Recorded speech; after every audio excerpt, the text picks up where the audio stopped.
ये डायनासोर्स कुछ शाकाहारी थे, कुछ मांसाहारी। तो कुछ डायनासोर्स बहुत ही शांत स्वभाव के थे, वहीं कुछ डायनासोर्स बहुत ही हिंसक और खतरनाक थे। ये उस समय के सबसे सफल जीव थे। लेकिन फिर अचानक ऐसा क्या हुआ? आखिर वह कौन सी घटना थी जिसने इनका नामो निशान मिटा दिया? इसे जानने के लिए हमें करोड़ों साल पीछे जाना होगा और डायनासोर्स के उस अंतिम दिन को करीब से देखना होगा।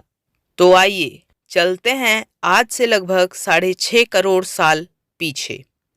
आज से करीब 6.5 करोड़ साल पहले धरती का मौसम काफी सुहाना था। चारों तरफ पेड़ पौधे, सूरज की धूप, समुद्र से आती ठंडी ठंडी हवाएं और ये डायनासोर्स।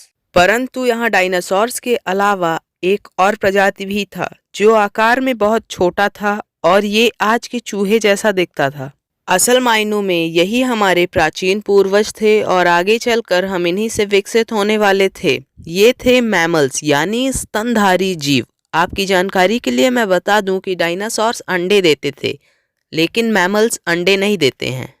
हम इंसान भी एक मैमल हैं। उस वक्त ये मैमल डायनासोर्स के डर से बिलों में छुप कर रहा करते थे और इनकी यही खासियत इनके लिए वरदान बनने वाला था। जब ये सारे जीव आराम से धरती में अपना जीवन बिता रहे थे, उस वक्त एक 10 किलोमीटर के डायमीटर वाला एक एस्टेरॉइड सीधे धरती की ओर बढ़ रहा था। धरती के ग्रेविटेशनल फील्ड में घुसते ही इसका रफ्तार एकाएक और तेज हो गया।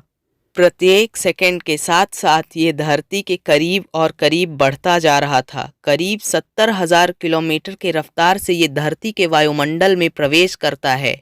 धरती के वायुमंडल में घुसते ही घर्षण की वजह से ये एक आग के गोले में बदल गया। इसकी चमक इतनी अधिक थी कि इसके 800 किलोमीटर के रेडियस में आने वाले सभी जीव पूरी तरह से अंधे हो चुके थे।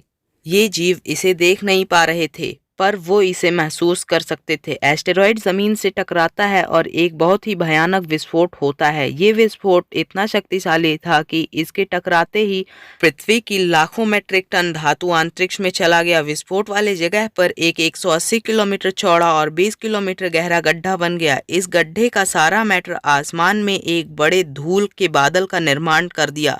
इतने बड़े टक्कर की वजह से भूकंप की तरंगे धरती में कई किलोमीटर दूर तक चली गई।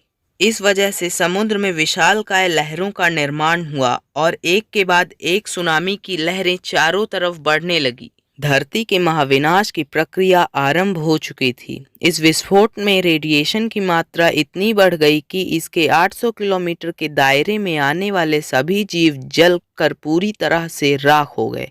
बादकों के अंदर मौजूद सारा जल इस गर्मी के कारण भाप में बदल गया। इस महाविनाश में उड़ने वाले जीव इन जमीनी खतरों से बच गए थे। लेकिन ये तो बस महाप्रलय की शुरुआत थी। इस विस्फोट की वजह से जो लाखों मेट्रिक टन धूल और पत्थर अंतरिक्ष में गया था, वो ठीक 40 मिनट बाद आग के गोले के रूप में धरती पर बरसने लगे।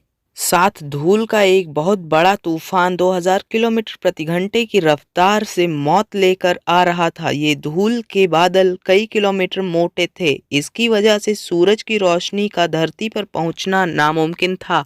परिणामस्वरूप धरती पर लगभग पेड़ पौधे की सारी आबादी खत्म हो गई थी। इस बादल ने धरती को चारों ओर से घेर रखा था और विस्फोट के लगभग 90 मिनट बाद धरती का तापमान 150 डिग्री सेल्सियस तक पहुंच गया। इसलिए जो डायनासोर्स बच गए थे वो भी इस गर्मी को सह नहीं पाए और वो भी मर गए।